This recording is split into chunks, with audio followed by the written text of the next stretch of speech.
You will hear a number of different recordings, and you will have to answer questions on what you hear. There will be time for you to read the instructions and questions, and you will have a chance to check your work. All the recordings will be played once only. The test is in 4 sections. Write all your answers in the listening question booklet. At the end of the real test, you will be given 10 minutes to transfer your answers to an answer sheet. Now turn to Section 1. Section 1. Look at questions 1 to 4. For each of the questions, decide which picture, A, B, C or D, is the best answer, and circle the letter in your book. First, have another look at questions 1 to 4.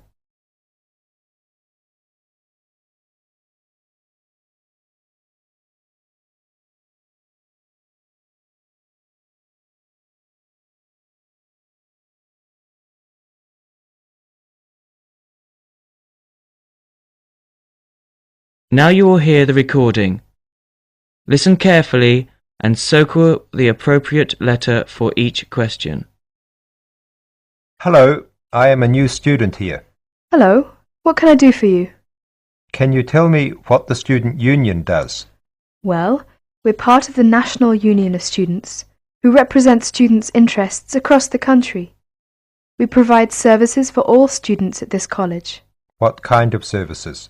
There are advisors and welfare staff, entertainments, sports clubs, union societies, meetings, campaigns, and special interest groups. We offer everything from ballroom dancing to karate, jazz, and political debates. Sounds great. How can you help overseas students? As I've said, we have welfare officers who are used to the sort of problems overseas students may have. They know where to get advice on a particular situation, or basically give whatever help is asked for. I am from the Philippines, and I hope I can meet other Filipino students who are here. I play chess and many sports, especially badminton, basketball, and wrestling. Please, can you tell me how to find out about these things? There is a Filipino society at the college. Regular meetings take place and lots of social activities are organized, such as meals, plays, and dances. The society is made up of Filipino students and other students who have an interest in the Philippines. And what about the sports? Does the union offer the ones I'm interested in? Yes, we do. There are basketball and wrestling teams.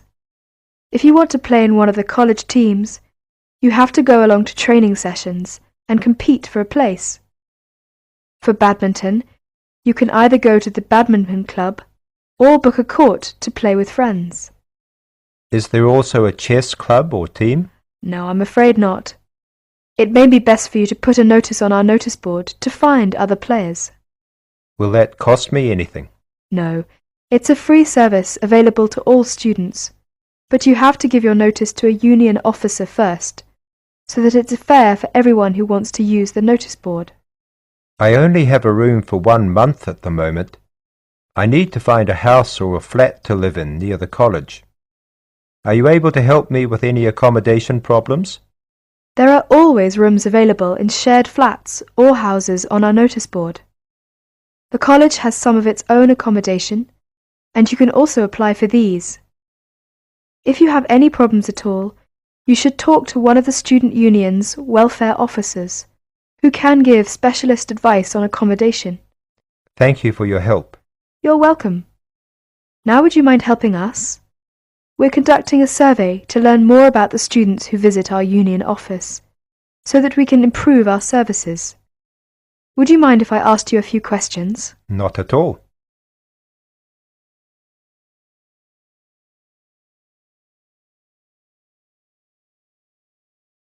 Now look at questions 5 to 10.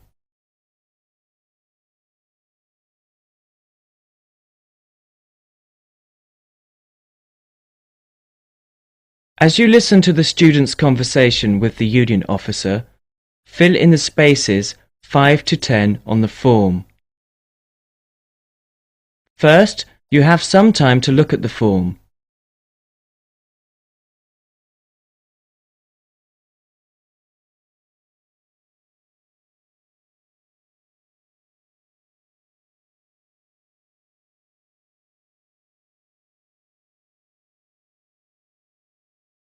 Now listen carefully and fill in gaps 5 to 10.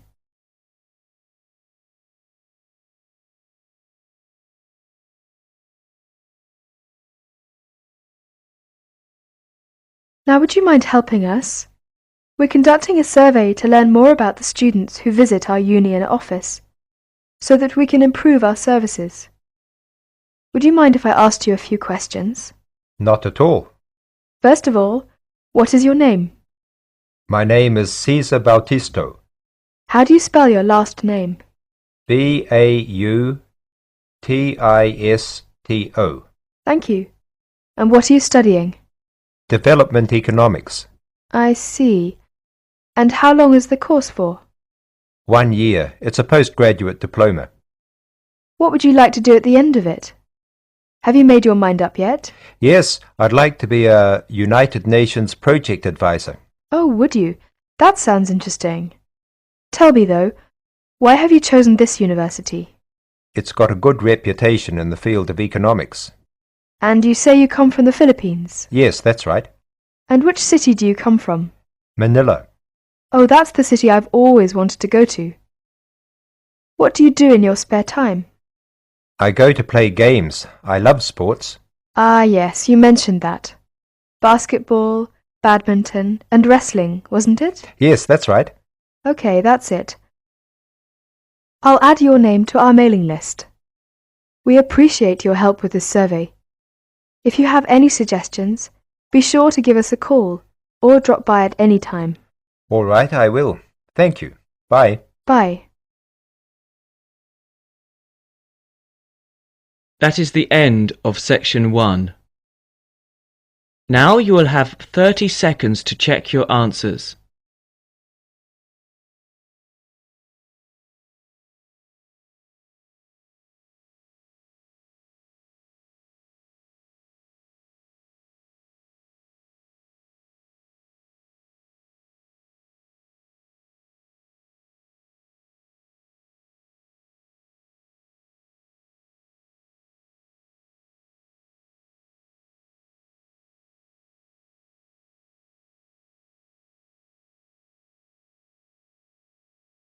You will hear a conversation between a radio presenter and an author. You have 30 seconds to look at questions 11 to 14.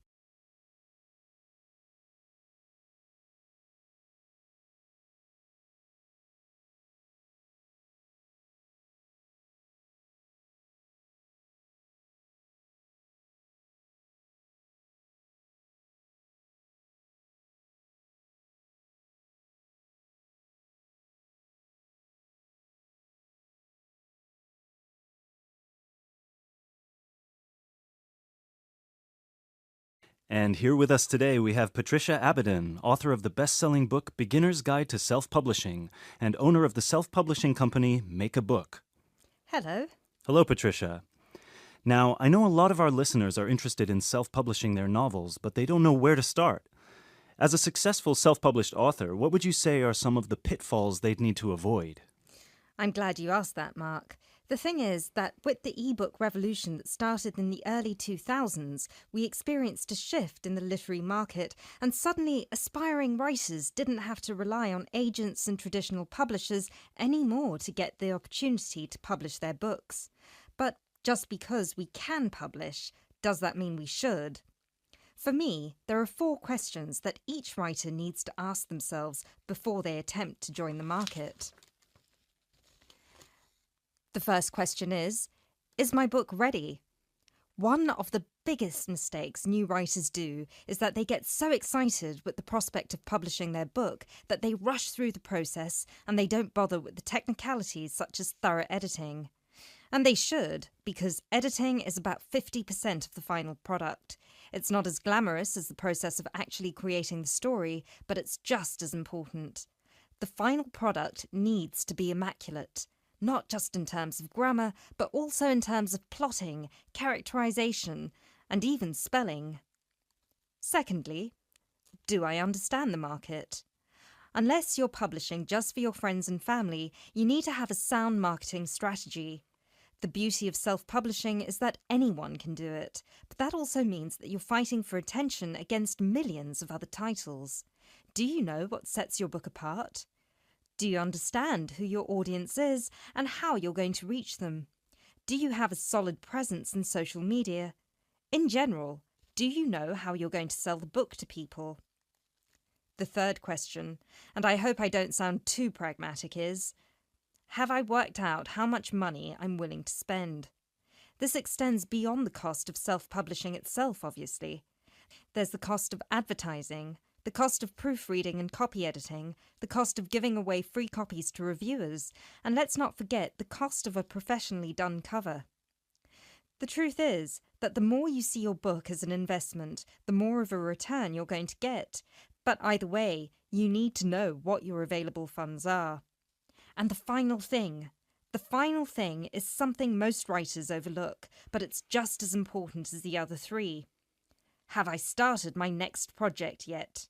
Remember, one book is never going to make you rich, and it's never going to make you famous. If you want to succeed, you need to keep writing and keep publishing as many books as you can. That's how you build an audience, and how you get your book to the top of the charts.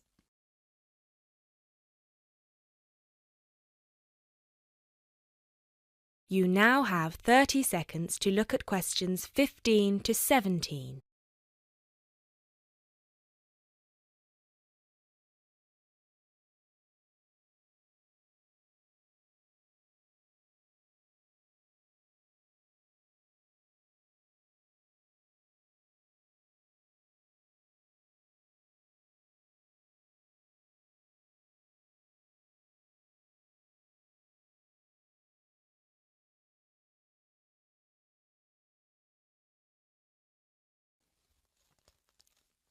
Thank you, Patricia. So tell us, how did you do it?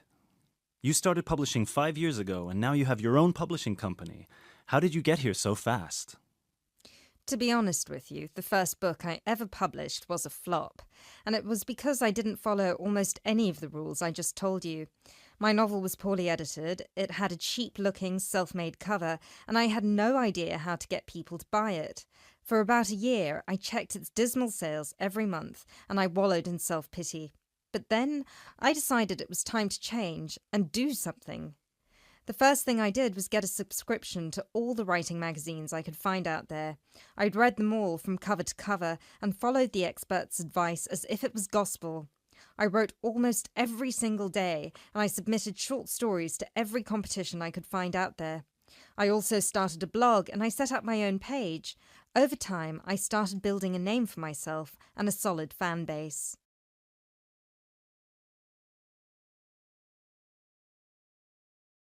You now have 30 seconds to look at questions 18 to 20.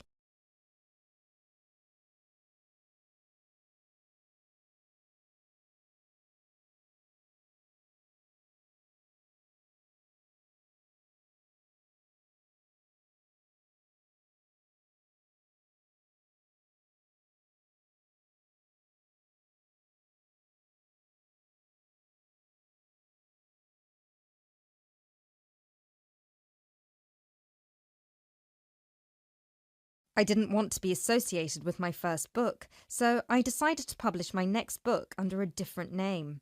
This time I sought professional help with editing, and I spent months working on it until it was ready. I also sought the advice of friends who worked in marketing and tech-savvy friends who helped me come up with a marketing plan. Since I already had a platform, my website and my social media pages, it was much easier to reach the people who would be interested in reading my book. And of course, while all of this was happening, I was also in the middle of my next novel, which I planned to have ready for editing by the time the previous one was out. So, yeah, I published my second book about 2 years after my first, and it was a completely different experience. And now, here I am. Thank you very much, Patricia. I'm sure our listeners have been inspired by your story.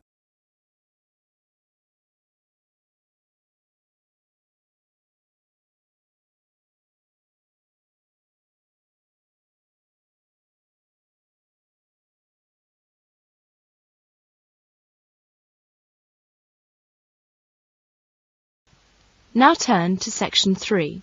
Section 3. In this section, you will hear 2 short talks about animals. Mark is going to talk about the koala. As you listen, complete the notes with the information you need. Now you have some time to read questions 21 to 30.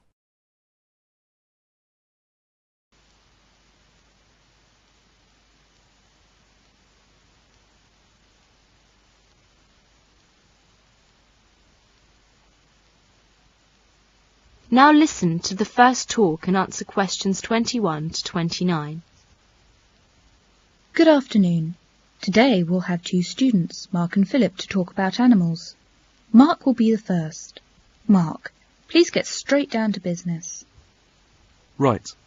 As you know, Australia has many unique species of animals due to its long geographical isolation, such as kangaroos, wallabies, koalas, wombats, dingoes, possums, platypuses, spiny anteteras, and so on.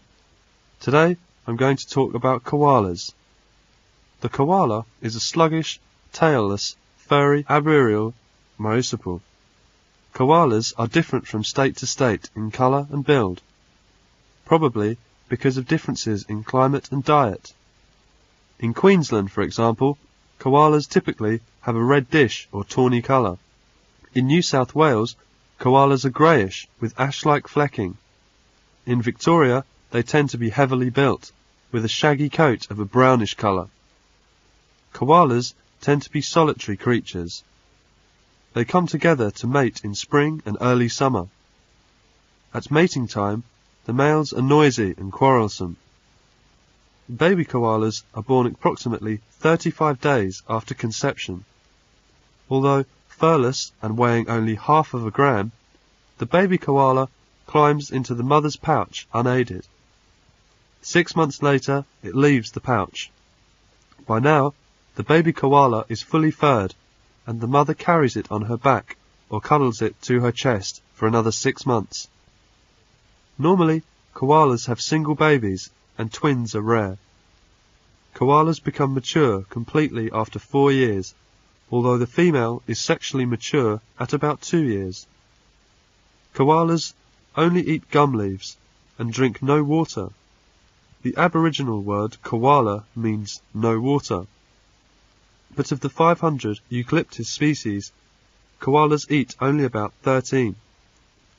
The koala's digestive system enables it to survive on a diet of gum leaves, which consist largely of fibre, which have a very low protein content. An adult koala eats around 1 kilo of leaves a day. In the wild, it is thought that the koala lives for about 10 years, although koalas in zoos may live for 20 years. The fully grown female koala measures about 60 centimetres. Males are bigger, measuring about 80 centimetres and weighing 13.5 kilograms.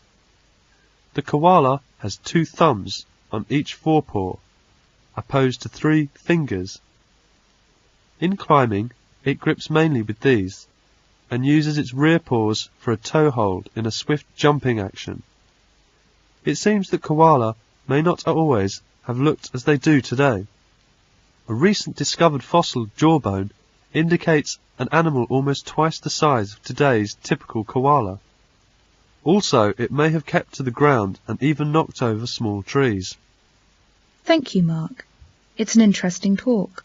Koala is my favourite animal. It's lovely and cute.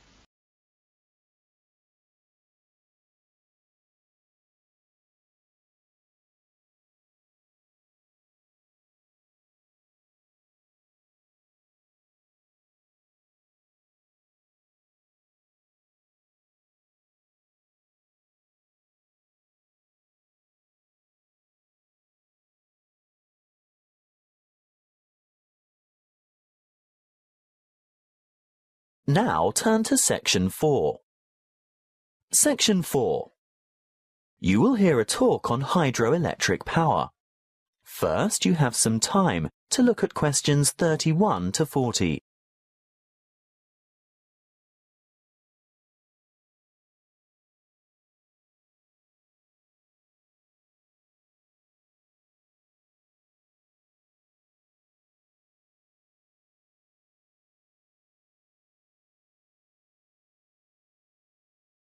Listen carefully and answer questions 31 to 40. Welcome to our series on renewable resources. The topic today is hydropower. As you most probably know, hydro means water, so we are talking about using water to generate electricity. Of course, there are many ways to generate electricity, but hydropower is important to the community, firstly and obviously because it's renewable. The Earth's hydrologic cycle of constant evaporation and transpiration provides a continual supply of water from rainfall and snowmelt. The second point to consider is its efficiency. Hydropower plants are able to convert approximately 90% of the energy from the falling water into electric energy, whereas many fossil-fueled plants lose more than half of the energy content of their fuel by way of waste heat and gases. For this reason, they are very efficient. Hydropower is also clean. It doesn't emit harmful gases that contribute to air pollution, acid rain, and global warming. No trucks, trains, or pipelines are needed to bring fuel to the site, and there's no noise pollution either. Furthermore, hydropower plant machinery is fairly simple and runs at slow speeds, which makes it reliable and durable. And hydropower units are flexible also. They have the ability to start quickly and adjust rapidly to changes in demand for electricity, thus enabling them to meet peak loads. But this also allows them to serve as reserve capacity and bring more stability to the power system overall.